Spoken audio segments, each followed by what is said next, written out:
how to buy TMI, the tokenomics AI token. So before we start, this is not a financial advice. I am not professional or economic expert.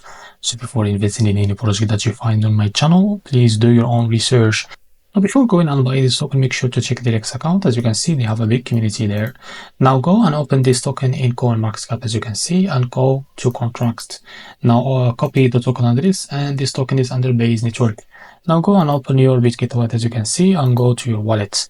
Now after that, switch the network to Base Network, as you can see. Now click on it, and now click on this plus icon and paste the token address, as you can see. Wait a few seconds, and this is our token. Just click on plus, and now go back to your wallet to be able to select this token called TMI that you just added.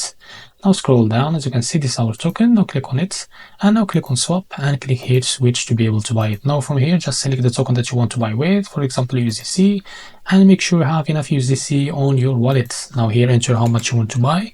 Wait a few seconds to be able to see how much you will receive. So this is how much you will receive of that token. If you are ready to go, just go click and buy, and you will be able to buy this TMI token. So this is how to buy the TMI token matrix AI token. If you find this very helpful, please like and subscribe. See you in the next video.